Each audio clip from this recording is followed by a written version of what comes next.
তো আপনারা যদি আবেদনপত্রটি পূরণ করতে চান, আমার এই ভিডিওটি প্রথমে একবার মনোযোগ দিয়ে দেখে তারপরে পূরণ করলে আশা করি আপনারা নির্ভুলভাবে আবেদনপত্রটি পূরণ করতে পারবেন। তো যাই হোক, এখন হয়তোবা আপনাদের কাছে ফর্মটি রয়েছে। আপনারা আমি যে কথাগুলি বলছি এই কথাগুলি বলার সাথে সাথে আপনারা যদি সেইভাবে ফর্মটি পূরণ করতে পারেন তাহলে অবশ্যই নির্ভুল এবং সঠিকভাবে ফর্মটি পূরণ করা হয়ে যাবে। তো আপনারা এখানে প্রথমেই খেয়াল করুন যে এখানে দেখেন লেখা আছে প্রার্থীর স্বহস্তে বাংলায় পূরণ করতে হবে, অর্থাৎ আপনি যেহেতু আবেদনকারী আপনাকে এটা নিজের হাতে পূরণ করতে হবে। তো প্রথমে আমরা এখানে খেয়াল করব যে একটি বিষয় দেখেন, এখানে কর্নারের সাইডে অর্থাৎ এই পাশে দেখেন এখানে কিন্তু পাসপোর্ট সাইজের 4 কপি সত্যায়িত ছবি, অর্থাৎ আপনাকে সত্যায়িত করা 4 কপি ছবি এখানে স্ট্যাপলার দিয়ে লাগাতে হবে। ছবির পিছনে অবশ্যই নাম লিখে দিবেন, অর্থাৎ এটা হচ্ছে আপনার ছবির জায়গা। তো এখানে আসে নিয়োগ বিজ্ঞপ্তির নং, অর্থাৎ এটা কি লিখবেন, এটা হচ্ছে আপনার প্রতিটা নিয়োগ বিজ্ঞপ্তির সময় কিন্তু আপনার স্মারক নাম্বার আসে।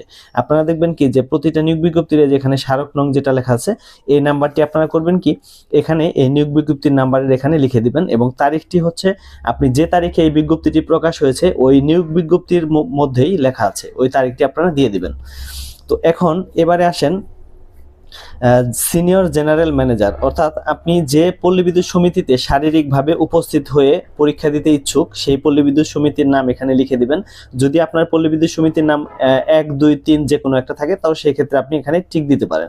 যেমন আপনার এখানে কিন্তু 13 নম্বর পয়েন্টের মধ্যে দেখেন যেখানে 13 নম্বর পয়েন্টের মধ্যে এখানে 13 নম্বর পয়েন্টের মধ্যে একটা জায়গা লেখা আছে, এই যে 13 নম্বরের মধ্যে কিন্তু অনেকগুলি পল্লী বিদ্যুৎ সমিতির নাম লেখা রয়েছে। এখানকার যেটাতে আপনি পরীক্ষা দিতে ইচ্ছুক অর্থাৎ আপনার জেলার যে পল্লী বিদ্যুৎ সমিতিটি সেই পল্লী বিদ্যুৎ সমিতির নাম এখানে লিখে দিবেন।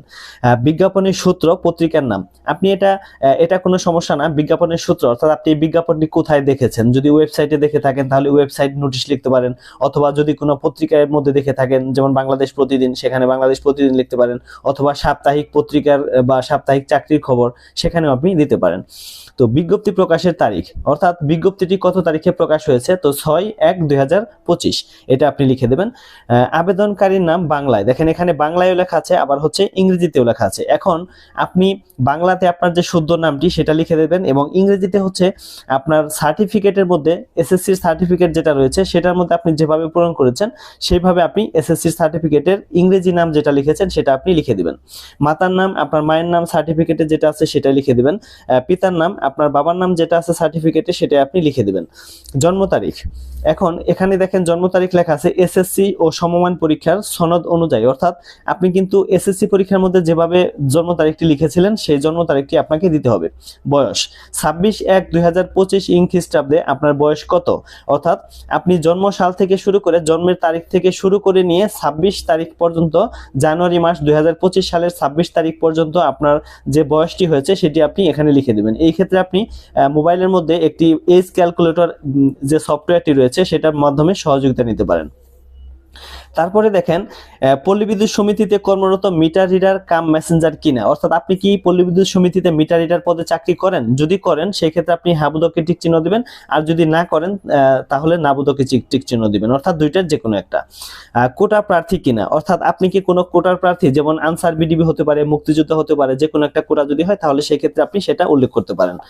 এখানে দেখেন পরে 10 নম্বরে লেখা আছে ধর্ম, অর্থাৎ আপনি কোন ধর্মের মানুষ, যেমন আপনি ইসলাম ধর্ম, খ্রিস্টান ধর্ম অথবা হিন্দু ধর্ম আপনি যেটাতে হন না কেন সেই নামটি এখানে লিখে দিবেন।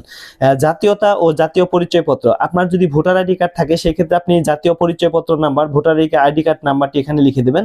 আর জাতীয়তা মানে হচ্ছে বাংলাদেশি, তার মানে আপনি বাংলাদেশের অধিবাসী, সুতরাং আপনি বাংলাদেশি লিখে তারপরে জাতীয় পরিচয়পত্রের নাম্বারগুলি লিখে দিবেন। নিজ জেলা, এখন আপনি কোন জেলার অধিবাসী অর্থাৎ আপনার জেলার নামটি কি সেই জেলার নামটি এখানে লিখে দেবেন। বৈবাহিক অবস্থা, আপনি যদি বিবাহিত হন তাহলে এখানে টিক দিবেন, আর যদি অবিবাহিত হন তাহলে এখানে টিক দিয়ে দিবেন। এখন হচ্ছে আপনার 14 নম্বরে দেখেন স্থায়ী ঠিকানা, তার মানে এটা হচ্ছে আপনি যেখানে আপনার জন্মস্থান অর্থাৎ আপনি যেখানে জন্মগ্রহণ করেছেন সেই জন্মস্থানের যে ঠিকানাটি সেটা আপনি খুব সুন্দর করে ভালো করে লিখে দিবেন। বর্তমান ঠিকানা, অর্থাৎ এটা বর্তমান ঠিকানা মানে আপনি যদি আপনার যে জন্মস্থানটি রয়েছে সেখানে যদি আপনি বসবাস না করে অন্য কোথাও অস্থায়ীভাবে বসবাস করে থাকেন সেই ক্ষেত্রে আপনি বর্তমান ঠিকানাটি ব্যবহার করতে পারেন, এখানে বর্তমান ঠিকানাটি লিখতে হবে। মোবাইল নাম্বার, আপনার অবশ্যই একটি সঠিক মোবাইল নাম্বার লিখতে হবে যেটার মাধ্যমে যে কোনো সময় বিদ্যুৎ অফিসের যে কোনো সদস্য আপনার সাথে যোগাযোগ করতে পারে, সেই ক্ষেত্রে আপনি একের অধিক নাম্বারও ব্যবহার করতে পারেন, কোনো সমস্যা নেই। আর এখানে দেখেন স্পষ্ট লেখা আছে যে পোস্টাল অর্ডার, পে অর্ডার বা ব্যাংক ড্রাফটের নাম্বার, এই নাম্বারটি আপনি কোথায় পাবেন? আপনি যদি পোস্ট অফিসে যান সেক্ষেত্রে আপনাকে পোস্টাল অর্ডারের যেটা দেওয়া হবে সেখানে দেখবেন একটা চেকের মতো, ব্যাংক চেকের মতো থাকবে, সেই চেকের পাশে একটা নাম্বার লেখা আছে। যদি না বুঝেন তাহলে তাদের কাছ থেকে সহায়তা নিতে পারেন। আর ব্যাংকে যদি ব্যাংক ড্রাফট করেন সেক্ষেত্রে আপনি সোনালী ব্যাংকে যদি যান তাহলে সোনালী ব্যাংকের যে হেল্প ডেস্কটি রয়েছে সেখানে গিয়ে কিন্তু আপনি ব্যাংক ড্রাফট করতে পারবেন। ব্যাংক ড্রাফট করার সময় আপনাকে অবশ্যই তাদের সাথে কথা বলে নিতে হবে যে ব্যাংক ড্রাফটটি আপনি কার অনুকূলে দিচ্ছেন। যেমন আপনি যে পল্লী বিদ্যুৎ সমিতির পক্ষ থেকে শারীরিক পরীক্ষায় উত্তীর্ণ হওয়ার জন্য অংশগ্রহণ করবেন সেখানকার পল্লী বিদ্যুৎ সমিতির জিএম বরাবর আপনাকে অবশ্যই জিএম স্যারের অনুকূলে আপনাকে টাকাটি ব্যাংক ড্রাফট করতে হবে। তো আপনি সেই ক্ষেত্রে হেল্প ডেস্ক থেকে সহায়তা নিতে পারেন। মূল্য, এখানে দেখেন একটা মূল্য লেখা আছে, তার মানে এখানে মূল্য লেখা আছে হচ্ছে আপনি কত টাকা দিচ্ছেন, কত টাকা মূল্যের ব্যাংক ড্রাফটটি হবে। আর মাঝখানে দেখেন লেখা আছে ক্রয়ের তারিখ, তার মানে এই ব্যাংক ড্রাফটটি আপনি কবে কাজটি করেছেন, ব্যাংক ড্রাফটটি কবে করেছেন সেই তারিখটি এখানে দিতে হবে। তারপরে দেখেন আরেকটি গুরুত্বপূর্ণ বিষয়, সেটি হলো প্রার্থীর শিক্ষাগত যোগ্যতা।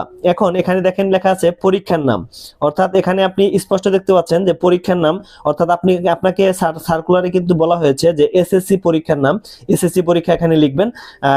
তারপরে হচ্ছে আপনি ব্র্যাকেটে বিজ্ঞান দিয়ে দিবেন, এখানে এসএসসি দিয়ে ব্র্যাকেটে বিজ্ঞান লিখে দিবেন। শিক্ষা প্রতিষ্ঠানের নাম এখানে আপনাকে লিখতে হবে আপনি যে শিক্ষা প্রতিষ্ঠান থেকে এসএসসি পাস করেছেন।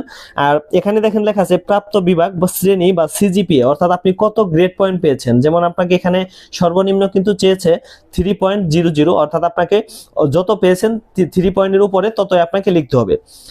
সার্টিফিকেট বা ডিগ্রি অর্জনের বছর, আপনি কত সালে পরীক্ষাটি দিয়েছেন, অর্থাৎ আপনি কত সালে পরীক্ষায় অংশগ্রহণ করেছিলেন সেটার নাম্বার এখানে আপনাকে দিয়ে দিতে হবে। আরো একটি গুরুত্বপূর্ণ বিষয়, এখন যে বিষয়টি আমি বলবো সেটি দেখেন এখানে লেখা আছে প্রাক্তন ও বর্তমান চাকুরির কালানুতিক্রম বিবরণ, অর্থাৎ আপনি যদি কোনো প্রতিষ্ঠানে বর্তমানে কর্মরত থাকেন বা আগে পূর্বে কাজ করেছিলেন, অর্থাৎ যদি গুরুত্বপূর্ণ না হয় তাহলে দেওয়ার দরকার নেই, প্রযোজ্য নয় লিখে দিবেন। নিয়োগ কর্তৃপক্ষ, যদি আপনি চাকরি বর্তমানে করে থাকেন তাহলে কোন প্রতিষ্ঠানে চাকরি করেন সেই প্রতিষ্ঠানের নামটি এখানে লিখে দিবেন। আর চাকরির পদের নাম ও বেতনক্রম, আপনি কোন পদে চাকরি করেন, আপনার বেতন গ্রেড কত ছিল, কত টাকা স্যালারি ছিল সেটা এখানে লিখে দিতে পারেন। যোগদানের তারিখ, আপনি ওই পদে ওই প্রতিষ্ঠানে কত তারিখে যোগদান করেছিলেন, চাকরি পরিত্যাগের তারিখ, আপনি কত তারিখে চাকরিটি ছেড়ে দিয়েছিলেন, এই ধরনের তথ্য যদি আপনার থাকে সেক্ষেত্রে আপনি দিতে পারেন। আর যদি না থাকে তাহলে আপনি প্রযোজ্য নয় এই ঘরের ভিতরে লিখে দিবেন। তারপরে দেখেন আরো একটি গুরুত্বপূর্ণ বিষয়, এই বিষয়টা অনেকে হয়তো একটু উলটপালট করে ফেলে, তো এই বিষয়টি কিন্তু খুবই গুরুত্বপূর্ণ। সেই বিষয়টি হচ্ছে দেখেন এখানে 20 নাম্বার যে পোস্টের মধ্যে যে লেখাটি রয়েছে, প্রার্থী সম্পর্কে জ্ঞাত দুজন দায়িত্বশীল ব্যক্তির পরিচয় আত্মীয় ব্যতীত, কথাটি বুঝতে পারছেন? বিষয়টি হলো আপনার আত্মীয় স্বজন ছাড়া, আপনার রক্তের সম্পর্কের কেউ ছাড়া যদি অন্য কোনো দুজন পরিচিত আপনার লোক মানুষ থাকে তাদের দুজনের নাম এই 2 কোডে আপনি দিয়ে দিতে হবে। কিভাবে দিবেন সে বিষয়টি হলো নাম দিবেন, তার ঠিকানা দিবেন, তার মোবাইল নাম্বারটি দিবেন। এখন প্রশ্ন হলো আপনি কার নাম দিবেন, আপনি সেই ক্ষেত্রে আপনার গ্রামের মেম্বার সাহেবের নাম লিখে দিতে পারেন, আপনার কোনো শিক্ষকের নাম দিতে পারেন, অথবা আপনার এলাকায় এমন একজন পরিচিত লোক রয়েছে যার সাথে আপনার ভালো সম্পর্ক রয়েছে, রক্তের সম্পর্ক নাই কিন্তু ভালো সম্পর্ক রয়েছে, তাকে দিবেন। কেন দিবেন?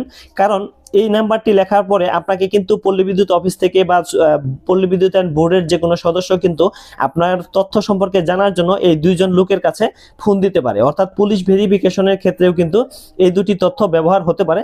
সুতরাং আপনি যখন এই 2টি লোকের তথ্যগুলি এখানে লিখে রাখবেন সেক্ষেত্রে তাদের সাথে আপনি কথা বলে নেবেন যে হ্যাঁ, আপনি যখন বলবেন যে আমি আপনাদের 2 জনের নাম এখানে দিয়ে দিছি, আমার সম্পর্কে যদি কেউ ফোন দিয়ে জিজ্ঞেস করে তাহলে একটু বলে দিয়েন যে হ্যাঁ আমি ওনাকে চিনি, অর্থাৎ তাদের সাথে আপনি কথা বলে এখানে নাম 2 জনের লিখে দিবেন।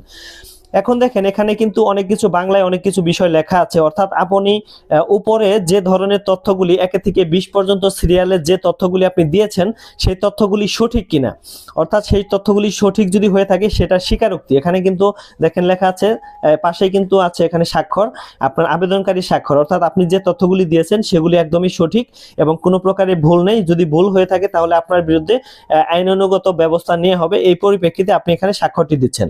আর যেদিন স্বাক্ষর দেবেন সেদিন এখানে তারিখটি দিয়ে দেবেন, অর্থাৎ আপনি 26 তারিখে যেহেতু অংশগ্রহণ করবেন পরীক্ষাতে, শারীরিক পরীক্ষায় উত্তীর্ণ হওয়ার জন্য, সেক্ষেত্রে আপনি 26 দিয়ে দিতে পারেন, কোনো সমস্যা নেই। এখন আরো একটি গুরুত্বপূর্ণ বিষয় আমাদের সামনে রয়ে গেছে, সেই বিষয়টি হচ্ছে দেখেন এখানে একটি বিষয় লেখা আছে যে এখানে দেখেন একটা গুরুত্বপূর্ণ বিষয়, এটা কিন্তু অবশ্যই খুব কেয়ারফুলি পূরণ করতে হবে। সেই বিষয়টি হলো এখানে দেখেন লেখা আছে ডট ডট ডট পল্লী বিদ্যুৎ সমিতি, পরে লেখা আছে পদের নাম শিক্ষানবিশ লাইনম্যান প্রবেশপত্র। তার মানে কি আপনি যখন শারীরিক পরীক্ষায় উত্তীর্ণ হবেন তারপরে কিন্তু আপনাকে এমসিকিউ পরীক্ষায় অংশগ্রহণ করতে হবে, সেক্ষেত্রে আপনি এই তথ্যগুলি আপনাকে অবশ্যই ভালো করে পূরণ করতে হবে। যেমন এখানে পল্লী বিদ্যুৎ সমিতি পূর্বের মতোই আপনি যে পল্লী বিদ্যুতের পক্ষ থেকে শারীরিক পরীক্ষায় উত্তীর্ণ হওয়ার জন্য অংশগ্রহণ করবেন সেখানে আপনি অর্থাৎ আপনার জেলার যে পল্লী বিদ্যুৎ সমিতি সেই জেলার পল্লী বিদ্যুৎ সমিতির নাম লিখে দেবেন এখানে। আর যদি 1 2 3 হয়ে থাকে তাহলে 1 2 3 দিয়ে দেবেন, অর্থাৎ সেই ক্ষেত্রে আপনি 13 নাম্বার নিয়োগ বিজ্ঞপ্তির 13 নাম্বার কোডটি ফলো করতে পারেন। এখানে দেখেন প্রবেশপত্র লেখা আছে, তারপরে দেখেন লেখা এখানে কি গুরুত্বপূর্ণ একটি বিষয়, সে বিষয়টি হলো প্রার্থীর রোল নম্বর। এখানে দেখেন লেখা আছে অফিস কর্তৃক পূরণীয়, তার মানে এখানে কিন্তু আপনার কোনো হাত নেই, অর্থাৎ এই বক্সটি এখানে যে বক্সটি রয়েছে এই বক্সের মধ্যে আপনাকে কি করতে হবে, এই বক্সটির মধ্যে আপনি কোনো প্রকারের হাত দিবেন না, অর্থাৎ এখানে এটা আপনার পূরণ করার কোনো দরকার নাই। তো যাই হোক, আশা করি বুঝতে পেরেছেন। এই ভিডিওটি যদি না বুঝে থাকেন আবার পুনরায় ভিডিওটি দেখে এই ফর্মটি পূরণ করার চেষ্টা করবেন। আর কোনো বিষয় না বুঝলে অবশ্যই ভিডিওর কমেন্ট বক্সে কমেন্টস করবেন, আমি উত্তর দেওয়ার চেষ্টা করব ইনশাআল্লাহ।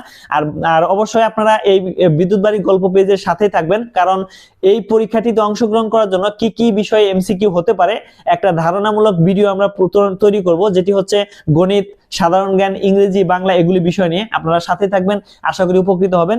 ধন্যবাদ সবাইকে, ভালো থাকবেন, আসসালামু আলাইকুম।